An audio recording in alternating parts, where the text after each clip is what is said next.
first time ko sumali sa ganitong show. Hindi ko rin na-expect na mapapabilang ako dito. Kung ito man yung step para mapagtagumpayan ko to at makuha ko, magiging masayang-masaya ako.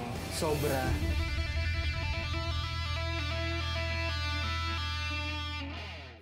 Ang last protege na gusto ko i-present sa inyo, si Kenneth Monico.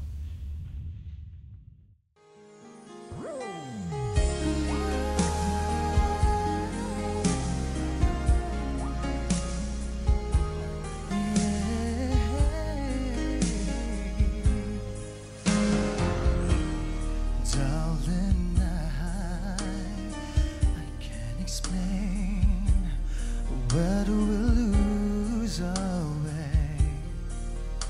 Girl, it's driving me insane. And I know I just need one more chance to prove my love to you. If you come back to me, I'll guarantee that I'll never let you go. To the days of love was strong. Can you tell me how a perfect love goes wrong? And can somebody tell me how to get things back the way they used to be? Oh God, give me a reason. I'm down on bended, down on bended knee. I'm so wrong, baby.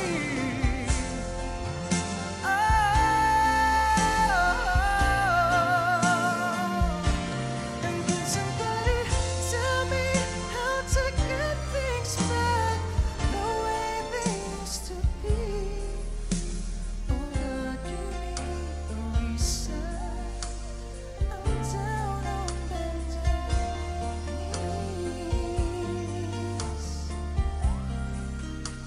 I'm down on bended knees.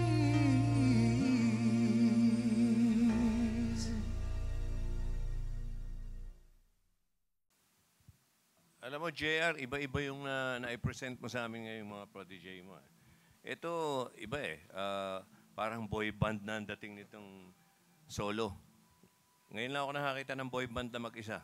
So, ganon ang dating mo. Pero, ito yung may laban pag pinag-usapan na yung showbiz. Isa sa mga mahirap kantahin yan because nilalagyan mo ng mga vocal acrobatics, di ba? Yung mga nagtatumbling yung boses mo kung saan pumupunta. And then, ang tawag ko dyan, asintado ka sa nota eh. Kenneth, yung cambio, yung transition to sa paglipat ng key, medyo ingatan mo lang mabuti yun. Sa susunod, medyo kuwan ka lang doon ng kapiraso. Medyo nawala ng kapiraso. Pero so far, okay lahat. Okay. Okay. Very good. Pero hindi pa rin nakahinga ng maluwag si Mentor JR. Pagkatapos ng performance, napuno ng tensyon ang dressing room dahil kay Kenneth.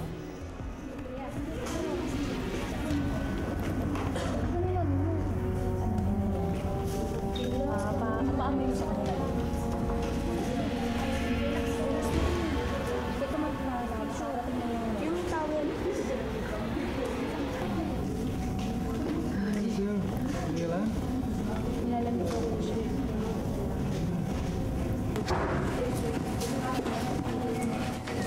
Ulo mo.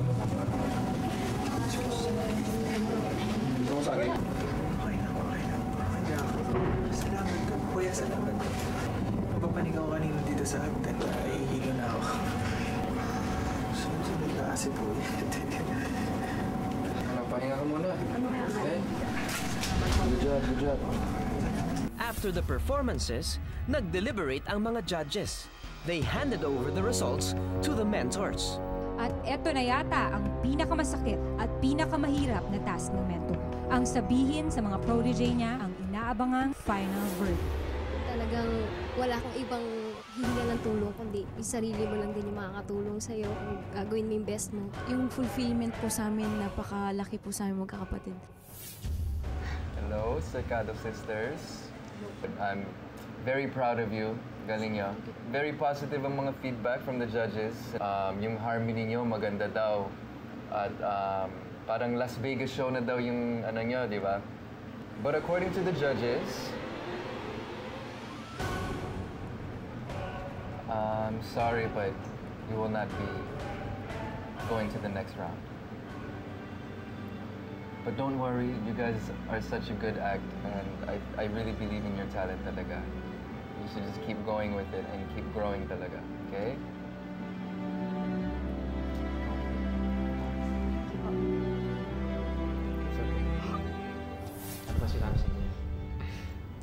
Hindi daw po kami kasama sa next round. Okay, well, all the best. We'll be praying for you, okay? Sintonado yung mga landing namin. Hindi lang kami sanay na maging grupo. But I don't really feel that bad kasi bago pa lang kami. We got this far. Kanina sa performance nyo, okay ako. Alam kong kinakabahan kayo kanina. Naramdam ko yun. Dahil ako, feeling ko rin kasali ako sa competition, nanginginig ako. Medyo sa ilang parts lang, nalungkot ako dahil yung mga ginawa natin, hindi natin nagawa ng tama. Pero okay lang, okay lang. Nakapag-usap na ang mga hurado at nakapag-decide na rin sila. At ang sagot nila, I am sorry, hindi pa siguro panahon para sa inyo. Darating siguro yung break nyo, pero hindi pa ngayon.